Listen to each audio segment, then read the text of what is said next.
ఇంటి ఇల్లాలకు నా సోదరితో సమానమైన ప్రతి గృహిణికి ఈ పాత్రికేయుల సమావేశం ద్వారా చెప్పాలనుకునే విషయాలను తెలియజేస్తా ఉన్నా. ఒక్కసారి శ్రద్ధగా ఈ పాత్రికేయుల సమావేశంలోని సారాంశాన్ని భార్యాభర్తలు, కుటుంబ సభ్యులు వినమని కోరుతా ఉన్నా, రెండు చేతులెత్తి నమస్కరించి. ఎందుకంటే రాష్ట్రంలో అటువంటి పరిస్థితులు ఉన్నాయి. ఈ రాష్ట్రంలో ప్రస్తుతం మద్యానికి సంబంధించి ఏం జరుగుతుంది అంటే ఎన్ బ్రాండ్స్ పేరుతో నకిలీ మద్యం తయారవుతుంది. ఈ నకిలీ మద్యం తాగిన తర్వాత తాగినటువంటి ఏ అన్నైనా ఏ తమ్ముడైనా గాని అనారోగ్య పాలయ్యే పరిస్థితి కొన్ని నెలలకు సంభవిస్తుంది, మరణించే పరిస్థితి కూడా సంభవిస్తుంది. రాష్ట్రంలో ఇప్పటికీ ప్రతి నియోజకవర్గంలోనూ రోజు పదుల సంఖ్యలో మరణిస్తున్నారు ఈ మద్యం సేవించి 16 నెలలుగా. ఏమంటే ఇవి అకౌంట్లోకి రావు, పోలీసులు నమోదు చేయడానికి వీలు లేని హత్యలు. ఒక రకంగా చెప్పాలా కాదు, స్పష్టంగా చెప్పాలంటే ప్రభుత్వం చేస్తున్నటువంటి హత్యలు. నకిలీ మద్యం సేవించినటువంటి చాలా మంది అనేక రకాల ఆరోగ్య సమస్యలతో ఆరోగ్యం క్షీణించి చనిపోతున్నారు, లివర్ పాడైపోతుంది. ఈ మందు తాగే వాళ్ళు పిచ్చి పిచ్చి చేష్టలు కూడా చేస్తున్నారంట, విపరీతమైన కోపానికి లోనైతున్నారు. ఇది 16 నెలలుగా ఈ ప్రభుత్వం వచ్చినప్పటి నుంచి ఒక 2 నెలలు, 1 నెల మినహాయిస్తే సమకూర్చుకోవడానికి నకిలీ మద్యం తయారు చేయడానికి ఎన్ బ్రాండ్ పేరుతో తెలుగుదేశం పార్టీ నాయకుల యొక్క అండదండలతో, ఈ ప్రభుత్వం యొక్క సంపూర్ణ సహాయ సహకారాలతో డబ్బు సంపాదనే ధ్యేయంగా ప్రభుత్వ అధికారులందరూ కూడా తూతూ మంత్రంగా ఏ మాత్రమే గాని పని చేయకుండా వీరికి సహకరిస్తున్నారు తెలుగుదేశం పార్టీ నాయకులకు. అందుకే నకిలీ మద్యం ఎంత పబ్లిక్ గా తయారు చేస్తున్నారంటే ఆశ్చర్యం కలిగేది. ఏడన్నా మనం నేషనల్ హైవేస్ లో పోతా ఉంటే దాబాలు ఉంటాయి. ఆ దాబాలలో కాఫీ దొరుకుతుంది, టీ దొరుకుతుంది, పూరి దొరుకుతుంది, అన్నం దొరుకుతుంది. అట్టి దాబాలో ప్రధానమైనటువంటి రహదారులలో పోయేటప్పుడు కొన్ని వందల వేల రవాణా జరుగుతూ ఉండే సౌకర్యం, బస్సులు వెహికల్స్ పోతా ఉండే రోడ్డు మీద ఒక దాబాలో కాఫీ దొరికే చోట, టీ దొరికే చోట నకిలీ మద్యం తయారైతుందంటే ఏమనాల చంద్రబాబు నాయుడు ప్రభుత్వాన్ని? ఇంతకంటే దుర్మార్గం, ఇంతకంటే దారుణం ఏమన్నా ఉందా? రాయలసీమ మాత్రమే ఈ మొలకల చెరువులో జరిగినటువంటి నకిలీ మద్యం తయారీ రాయలసీమ జిల్లాలకే కాదు, ఆంధ్రప్రదేశ్లోని అన్ని జిల్లాలలో నకిలీ మద్యం సప్లై అవుతా ఉంది. ఈ మూల నుంచి, చిత్తూరు మూల నుంచి చిట్ట చివరి వరకు, ఇచ్చాపురం వరకు, ఏ మూలకు పోయినా నలుమూలల నలుదిక్కుల అన్ని చోట్ల నకిలీ మద్యం తయారవుతుంది. నేను మద్యం సేవించే అన్నలకు, సోదరులకు అందరికీ చేతులెత్తి నమస్కరించి విజ్ఞప్తి చేస్తా ఉన్నా. సోదరులారా, చంద్రబాబు నాయుడు ప్రభుత్వంలో బ్రాందీ షాపులలో మీరు తాగే మద్యం అది మద్యమే కాదు, మీకు మత్తునిచ్చి కాస్త మీ శ్రమను మర్చిపోయి నిద్రపోయే దానికోసం మీరు తాగుతాను అనుకుంటున్నారు. మీరు తాగుతా ఉండేది మత్తునిచ్చేది కాదు, విషాన్ని తాగుతున్నారు మీరు. విషాన్ని తాగుతున్నారు మీరు. మీ కుటుంబ సభ్యులను అనాథలు చేయడానికి ఉపయోగపడే విషాన్ని తాగుతున్నారు మీరు. ఇల్లాలి యొక్క తాలిబొట్టులు తెగిపడడానికి ఈ మందు, ఈ మద్యం, ఎన్ బ్రాండ్స్ పేరుతో తయారయ్యే ఈ మద్యం పూర్తిగా ఉపయోగపడతా ఉంది. ఒకనాటికి ఈ రాష్ట్రంలో ఈ మద్యం సేవిస్తే నాకు తెలిసినంత వరకు 5 సంవత్సరాల కాలానికి, మరో 4 సంవత్సరాల కాలానికి కొన్ని లక్షల మంది మరణిస్తారు.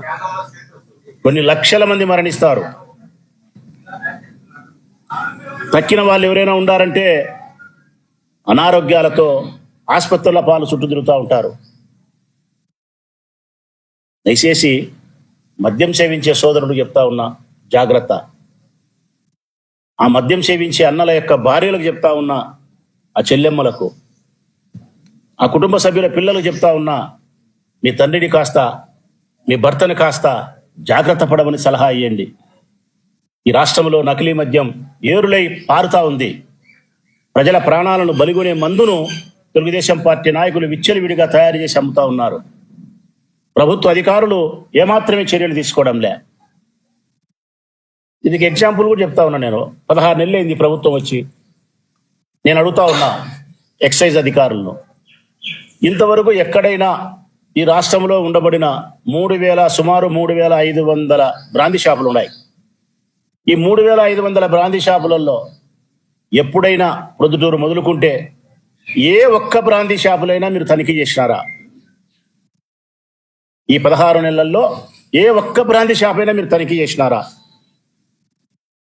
నిబంధనలకు అనుకూలంగా బ్రాందీ షాపులలో మద్యం అమ్ముతున్నారా, అమ్మలేదా?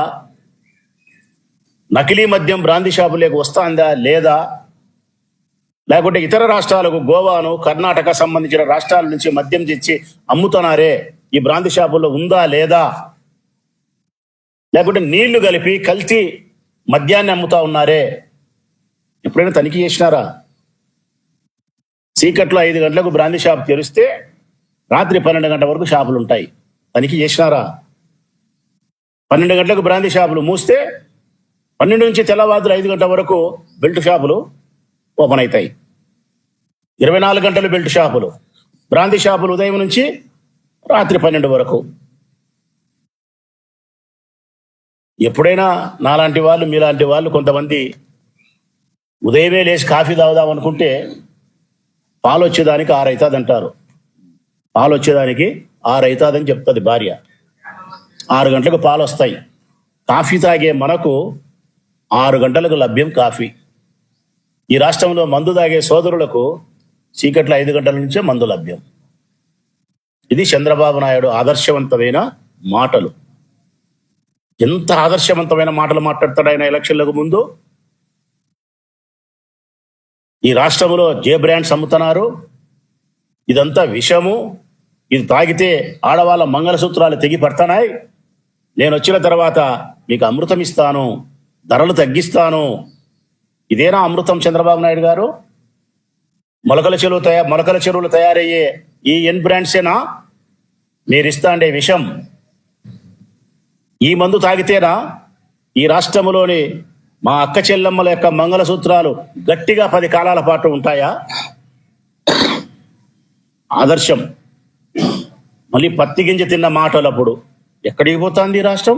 ఎక్కడికి తీసుకుపోతున్నారు ఈ రాష్ట్రం? ఏం ఆగిత్యం మాటలు మాట్లాడినావు అప్పుడు నువ్వు?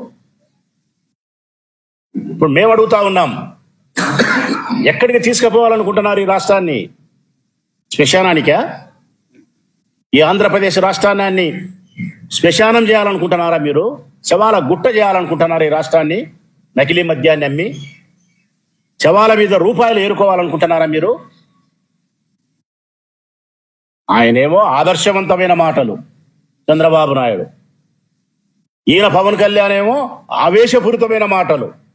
ఊగి ఊగి మద్యపాన ప్రియులకు ఏమింత నీ ఆగిత్యం, నీ ఆవేశం?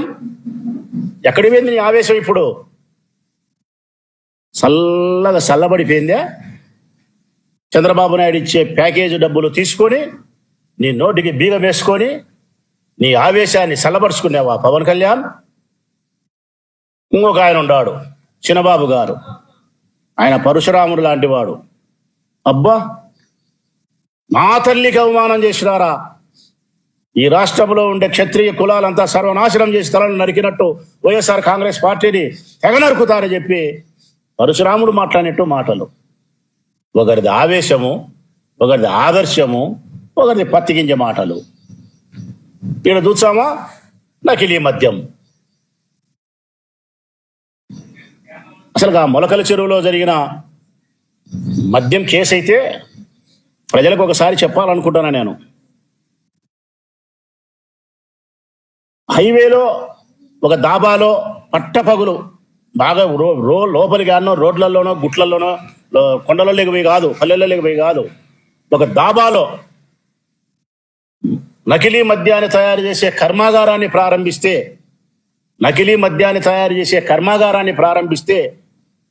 కొన్ని వేల మంది తిరుగుతూ ఉండే చోట భారీ మిషన్లు తెచ్చి అక్కడ పెట్టి 3 రకాల భారీ మిషన్లు, ఒకటేమో మందు కలపాలా, ఒకటేమో బాటిలింగ్ చేయాలా, ఒకటేమో మూతలు చేయాలా, కొన్ని 10ల సంఖ్యలో కార్మికులు పని చేయాలా. అటువంటి కర్మాగారాన్ని బహిరంగ ప్రదేశంలో పెడితే 16 నెలలైనా ఎక్సైజ్ అధికారులు కంటబడలేదంట. 16 నెలలైనా కంటబడలేదంట. ఇది నమ్మడానికి సాధ్యమవుతుంది ఆ ప్రజలారా? చిన్న చిన్న టౌన్లలో చిన్న చిన్న ఇసుపెటాకులు, కంపచెట్లలో ఇసుపెటాకులు ఆడుకుంటే 4 రోజులు ఆడితే 5 రోజులు కనుక్కుంటారే. కనుక్కొని ఆ బీదోళ్ళ మీద పోయి కంపచెట్లలో ఇసుపెటాకులు ఆడుకుంటే వాళ్ళ మీద పడి దాడి చేసి పట్టుకొని పేపర్ వాళ్ళ పిలిచి పెద్ద ఫోజులు పెట్టి ఇంతమందిని పట్టుకున్నాం, అంతమందిని పట్టుకున్నాం, 70,000 దొరికింది, 80,000 దొరికిందని చెప్పి ఫోజులు పెడతారు కదా. మరి దాబాలలోనే నకిలీ మద్యం కర్మాగారాలు పెడితే మీకు కనిపించలేదంటే ప్రజలు ఎవరైనా నమ్ముతారా? అది తెలుగుదేశం పార్టీకి సంబంధించిన చంద్రబాబు నాయుడుకి సంబంధించిన వారిది కాబట్టి, దొంగలు ఊర్లు పంచుకుంటున్నారు కాబట్టి అది మీకు కనిపించవు. దొంగలే ఊర్లు పంచుకుంటున్నారు. ఇందులో పాలకులకు భాగం ఉంది, బ్రాందీ షాపు యజమానులకు భాగం ఉంది, ప్రభుత్వ అధికారులకు భాగం ఉంది. ఈ పాపంలో ముగ్గురికి భాగం ఉంది. నేను అడుగుతా ఉన్నా, ఎవరిది ఈ నేరం? ఎవరిది ఈ తప్పు? మనుషులు మరణించడానికి, అనారోగ్య వేదానికి నకిలీ మద్యం వలన ఎవరిది తప్పు? తాగేవాడిదా? లేకుంటే బ్రాందీ షాపులు అమ్మేవాడిదే? లేకుంటే బ్రాందీ షాపుకు నకిలీ మద్యం తయారు చేసి పంపించే పాలకులదే? పాలకులు తయారు చేస్తానే గాని మిన్నకుండిపోయిన ప్రభుత్వ అధికారులదే? ఎవరిది తప్పు ఇది? ఎవరిని శిక్షించాలా? ఇంత ధనార్జన కోసం, ఇంత డబ్బు సంపాదించాలని యావ కోసం 24 గంటలు ఈ రాష్ట్రంలో మద్యం లభ్యమవుతుంది. 3,500 బ్రాందీ షాపులుంటే 75,000 నుంచి 1,00,000 బెల్ట్ షాపులు ఉన్నాయి. ప్రజలారా, 75,000 నుంచి 1,00,000 బ్రాందీ షాపులు ఉన్నాయి. ఇది బతికేదానికే పోయేదానికే ఈ రాష్ట్రం? సందుకు గొంతుకు 24 గంటలు మద్యం లభ్యమవుతా ఉంటే, అది నకిలీ మద్యం తాగి ఊగుతా ఉంటే, చచ్చేటోడు సస్తా అంటే, బతికేటోడు బతుకుతా ఉంటే మీరు వినోదం చూస్తారా? మీరు సభలు పెట్టుకొని సూపర్ హిట్, సూపర్ క్లాస్ అని చెప్పి మీరు కార్యక్రమాలు చేస్తారా? నకిలీ మద్యం తయారీ, నీళ్లు కలిపిన మందమ్ముతారు. గోవా నుంచి, కర్ణాటక నుంచి సరుకు వస్తుంది. బ్రాందీ షాపులు తనిఖీ చెయ్యరు. ఒక్కొక్క బ్రాందీ షాపు నుంచి నెలకు 1,00,000 రూపాయలు మామూలు. పోలీసులకు, ఎక్సైజ్ అధికారులకు. ఈ నుంచి కడప నుంచి అమరావతి అందరూ పంచుకోగా మిగిలింది చిన్నబాబుకు. పెదబాబుకు డిస్టిలరీ నుంచి కమిషన్ 4%, 3%. వీళ్ళు మళ్ళా పత్తి గింజల యొక్క మాటలు, పాతివ్రత్యం మాటలు. గట్టిగా ఎవరైనా మాట్లాడితే, ప్రశ్నిస్తే జైలు పాలు చేయడము. ఒకసారి ప్రజల్ని ఆలోచించమంటానా నేను? జగన్మోహన్ రెడ్డి గారి ప్రభుత్వంలో బ్రాందీ షాపులు ప్రైవేటు పరం నుంచి క్యాన్సిల్ చేసి ప్రభుత్వం చేత విక్రయించినాం. ప్రభుత్వం విక్రయిస్తే నకిలీ మద్యం అమ్ముతుందా ప్రజలారా? ప్రభుత్వము బ్రాందీలో నీళ్లు కలిపి అమ్ముతుందా ప్రజలారా? ప్రభుత్వము నియమ నిబంధనలకు ప్రకారం అమ్ముతుందా ప్రజలారా? నిర్ణీత సమయాన్ని కాదని ప్రభుత్వం అమ్ముతుందా ప్రజలారా? ఇవన్నీ జగన్మోహన్ రెడ్డి ప్రభుత్వంలో ప్రభుత్వమే బ్రాందీ షాప్ నడిపింది కాబట్టి నిర్ణీత సమయం ప్రకారం 10 నుంచి రాత్రి 8 వరకు 9 వరకు అమ్మినారు. కల్తీ లేని మద్యాన్ని అమ్మినారు. ఏపీ బ్రూవరీస్ నుంచి మందు తెచ్చి అమ్మినారు. ఎంఆర్పీ ధరల ప్రకారమే మందు అమ్మినారు. బెల్ట్ షాపులు లేకుండా చూడగలిగినారు. బ్రాందీ షాపుల్లో మందు తాగనీయకుండా చూడగలిగినారు. మర్యాదగా మటసంగా తాగేవాడు ఇంటికి పోయి కొంపకు పోయి పిల్లాం సమక్షంలో 4 అంశాలు 5 అంశాలు తాగి ఉండాల్సిన పరిస్థితిని ఆయన కల్పిస్తే ఎన్ బ్రాండ్స్ అని చెప్పి ఆయన గబ్బు పట్టించే ప్రయత్నం చేసి లేని లిక్కర్ కేసు పెట్టి జైల్లోకి పంపించి పబ్బం గడుపుకునే ప్రయత్నం చేసిన దుర్మార్గమైన ప్రభుత్వం ఈ ప్రభుత్వం, చంద్రబాబు నాయుడు ప్రభుత్వం. ఇప్పుడు చూస్తామా 24 గంటలు మద్యం దొరుకుతుంది. నేను చెప్పినా కదా, కాఫీ తాగాలంటే 6 గంటలకు పాలు వస్తాయి, 6 గంటలకే కాఫీ లభ్యమవుతుంది. కానీ ఈ రాష్ట్రంలో మందు తాగాలంటే 5 గంటలకే లభ్యమవుతుంది. 24 గంటలు బ్రాందీ షాపులు, కల్తీ మద్యం తయారీ, డాబాలలోనే కర్మాగారాలు, పాల కర్మాగారాలు మూతబడినాయి. నకిలీ మద్యం కర్మాగారాలు ఓపెన్ అయినాయి చంద్రబాబు నాయుడు నేతృత్వంలో.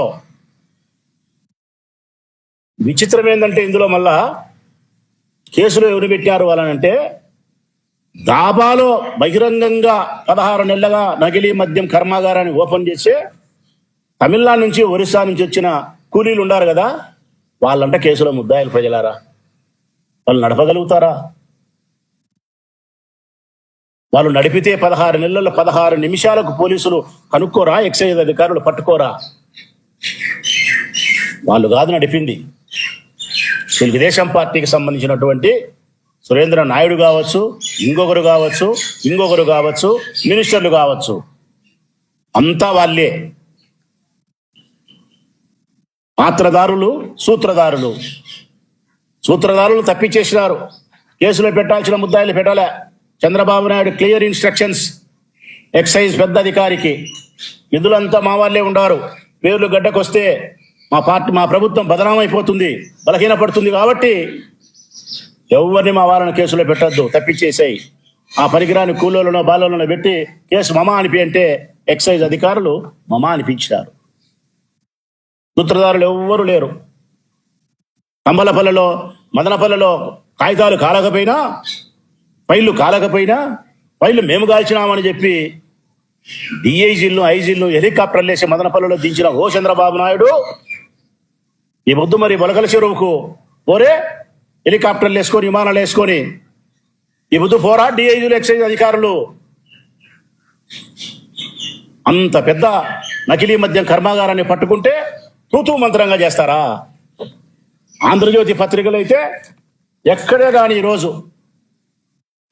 గాని ఆంధ్రజ్యోతి పత్రిక ఇది ఇంత నకిలీ మద్యం కుంభకోణాన్ని, మాఫియాను రాకెట్ మీద పెడితే ఇదిలే సర్కారీ కాప్ యాప్ 15,000 ఇచ్చినది ఇంకోటి ప్రచారం చేసుకుంటారు. లోపల యాన్నో జిల్లాలో 2 అక్షరాలు వేస్తారు. ఇది ఆంధ్రజ్యోతి. అదే ఇంత మటుకు పొరపాటు ఎవడైనా వైఎస్ఆర్ కాంగ్రెస్ పార్టీకి సంబంధించిన వాడు గతంలో ఏదైనా ఉంటే ఎంతో కొంత సంబంధం, సంవత్సరాలు రాసినారు. బాధ్యత ఉందా ఈ పత్రికలకు? ప్రజల ప్రాణాలతో చెలగాటమాడే ఇటువంటి లిక్కర్ నకిలీ మాఫియాను ఎండగట్టడం కోసం పత్రికలు పనిచేయవా? ఇంకా మీరు తెలుగుదేశం పార్టీకి డూడు బసవన్నలై వారు వేసే ఇంగిలి మెతుకులు తిని బతుకుతారా మీరు? దీన్నే మన పెద్దలు చెప్పింది, శవాల మీద పేలాలు ఏరుకోవడం అంటే ఇదే. శవాల మీద పైసాలు ఏరుకోవడం, శవాల మీద పేలాలు తయారు చేసుకోవడం అంటే ఇదే అని చెప్పినారు పెద్దోళ్ళు. మనుషుల యొక్క, పేదవారి యొక్క ప్రాణాలతో కూడా ధనార్జన చేయడం. పత్రికల కొద్దీ వారికి సంబంధించిన పచ్చపత్రికలు, అధికారుల కొద్దీ. ఎక్సైజ్ అధికారులైతే మామూలు మత్తులో మునిగి తేల్తున్నారు. తాగి మత్తు అయితే అనేది ప్రజలకు కాదు. ప్రజలారా, మామూలు మత్తులో ఎక్సైజ్ అధికారులు ఉన్నారు. 100 కోట్ల రూపాయల ధనార్జనలో నాయకులుండారు. ఈ ప్రజలు తాగుతాండేది మత్తు కాదు, విషం తాగుతున్నారు ఈ ప్రజలు. ఈ వద్దు చనిపోకపోయినా 2 నెలలకో, 3 నెలలకో, 6 నెలలకో, సంవత్సరానికో, 2 ఏళ్లకో ఈ మందు తాగితే తప్పనిసరిగా చనిపోతారు. ఇదంటబ్బా సుమో, 99 రూపాయలు. ఇది 99 రూపాయలు సుమో.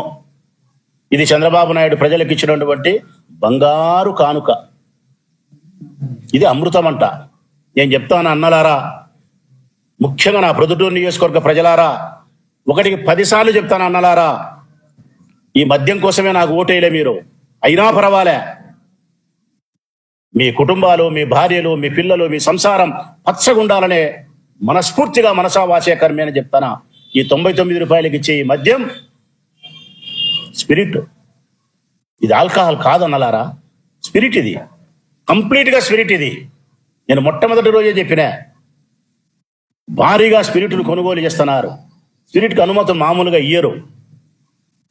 కరోనా సమయంలో స్పిరిట్ అవసరం ఉంది కాబట్టి, శానిటైజ్ చేయాలి కాబట్టి, అప్పుడు ఇచ్చిన అనుమతుల ప్రకారం దీన్ని భారీగా కొనుగోలు చేసి డంపింగ్ చేసుకొని ఈ నకిలీ మద్యాన్ని తయారు చేసే కర్మాగారాల దగ్గర నుంచి తయారైతుంది స్పిరిట్. ఇది 10 రూపాయలకు 20 రూపాయలకు తయారయ్యే బాటలు. ఇది తాగితే పేగులు కాల్తాయన్నా, లివర్ పాడైపోతుందన్నా, సర్వనాశనం అయిపోతాం, మరణిస్తాం. కొన్ని నెలలకు మన భార్య, మన పిల్లలు అనాథలైపోయే పరిస్థితుంది. మీరు కష్టపడి శ్రమ చేసి సంపాదించిన డబ్బును రక్తం రూపంలో వీళ్ళు తాగుతున్నారు రాక్షసులు. మీకు విషాన్ని ఇస్తున్నారు, విషాన్ని తాపుతున్నారు, మీ చేత విషాన్ని తాపిస్తున్నారు. వాళ్ళు మీ రక్తాన్ని, మీ శ్రమను తాగుతున్నారు వాళ్ళు. దయచేసి మీ భార్య కోసం, మీ పిల్లల కోసం, మీ కుటుంబాల కోసం కళ్ళు తెరవండి, జాగ్రత్త పడండి. చంద్రబాబు నాయుడు నేతృత్వంలో తయారయ్యే ఎన్బ్రాండ్ పేరుతో తయారయ్యే ఈ కల్తీ మద్యాన్ని మీరు సేవించొద్దు. మీకు ఇంకొక ఎగ్జాంపుల్ కూడా చెప్తా ఉన్నా నేను. ఈ 2 బాటళ్లకు తాగే వాళ్ళకే ముఖ్యంగా ఈ బాటలు మీరు చూడాలా, మీడియా కూడా జూమ్ చేసి చూపించాలా. దీనికి మూత మీద స్టిక్కర్ ఉంది. దీని ఏమంటారు? క్యూఆర్ కోడ్ అంటారు. ఈ క్యూఆర్ కోడ్ ఉండి స్కాన్ చేసేది ఉండేది బాటల్ మూత మీద వస్తుంది. ఇది ఏపీ బ్రూవరీస్ నుంచి ప్రభుత్వం ద్వారా అధికారపూర్వకంగా వచ్చేది. ఇది మంచిది. ఇది చూడండి, దీనికి లేదు, క్యూఆర్ కోడ్ లేదు. స్వయంగా నేను నా డ్రైవర్ని పంపించి తెప్పించినది. దీనికి లేదు అంటే ఇది నకిలీ. ఇది నకిలీ. ఈ నకిలీ మందు తాగి మనుషులు చనిపోతా ఉంటే మీరు పండగ చేసుకుంటున్నారు. ప్రొద్దుటూరు మద్యం షాపులు దొరికినాయి. ఈ 2 షాపులు తెప్పించిన ప్రొద్దుటూరు దాంట్లో. దీనికి లేదు. మీరు బాగా గమనించాలా. దీనికి ఉంది. ఇది క్యూఆర్ కోడ్, ఇది స్కాన్ చేయొచ్చు. దీనికి లేదు. ప్రొద్దుటూరు బ్రాంతి షాపులో కొనకొచ్చినాయి. దీనికి కూడా ఉంది. 99 రూపాయల క్యూఆర్ కోడ్ కూడా దీనికి కూడా ఉంది. దీనికి ఉంది. ఈ 2 దాళ్లకు. దీనికి లేదు. నకిలీ. విచిత్రం ఏంటంటే కేసు పెట్టినారు, బానే ఉంది. కేసు పెట్టినారు, బానే ఉంది. మామూలుగా అయితే చిన్న కేసులో కూడా చంద్రబాబు నాయుడు లేని కేసులలో కూడా వాణ్ణి బట్టగచ్చి వీడిని బట్టగచ్చి ఏంటియో మాట్లాడి ఈ పరిశోధన, ఈ సిబిఐ, ఆ సిఐడి కోతిపుండు బ్రహ్మాండం చేస్తాడు. మరి ఇంత పెద్ద నకిలీ మద్యం తయారు చేసే కర్మాగారాన్ని పట్టుబడిన చోట విక్రయించగా అప్పటికప్పుడు ఇంకా మిగులుబడి ఉండి తయారు చేసేది 1,75,00,000 నుంచి 2 కోట్ల సరుకు ఉంది. 2 కోట్ల సరుకు అంటే రోజుకు అక్కడ 2 కోట్ల 3 కోట్ల సరుకు తయారై బయటికి పోతుంది. ఒక్క రోజుకు 2 కోట్ల 3 కోట్ల సరుకు బాటళ్ళు 17,000 బాటలు సీజ్ చేసినారు. మరొక 10-12,000 బాటలకు సంబంధించిన సరుకు రెడీగా ఉంది. 2-3 కోట్లకు సంబంధించిన సరుకు అక్కడ తయారైతే, అంటే నకిలీ మద్యం తయారైతే నెలకు 100 కోట్లు. ఒక్క మొలకల చెరువు నకిలీ మద్యం కర్మాగారంలో తయారయ్యేది 100 కోట్ల సరుకు నెలకు. వీళ్ళు 15 నెలలుగా చేస్తున్నారు. అంటే 1,500 కోట్ల రూపాయల సరుకు వీళ్ళు విక్రయించినారు, నకిలీ మద్యాన్ని.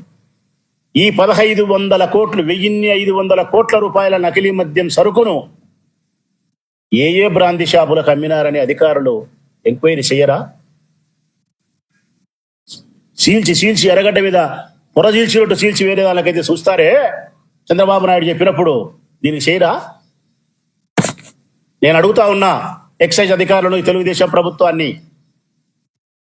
ఇంత పెద్ద నేరం జరిగితే, ఇంత నకిలీ మద్యాన్ని తయారు చేసే కర్మాగారాన్ని పట్టుబడితే 9 మంది కూలీల మీద కేసు పెట్టి మమా అనిపిస్తారా? ఆ కేసుకు సంబంధించినటువంటి డీటెయిల్గా ఇన్వెస్టిగేషన్ చేసే ప్రయత్నం చేయరా? సూత్రధారులను, ఎవరిని ఇందులో పాత్రధారులను చేయరా? కూలి వాళ్ళను మాత్రమే ముద్దాయిలు చేస్తారా మీరు? నేను అడుగుతా ఉన్నా. నా మొట్టమొదటి ప్రశ్న, ఈ నకిలీ మద్యాన్ని తయారు చేసే కర్మాగారానికి పెట్టుబడి పెట్టింది ఎవరు? ఇది ప్రధానమైనటువంటి ప్రశ్న. పోలీసులు కానీ, ఎక్సైజ్ అధికారులు కానీ, ప్రభుత్వం కానీ ప్రజలకు సమాధానం చెప్పాల్సిన బాధ్యత ఉంది. ఎవరు పెట్టుబడి పెట్టారు?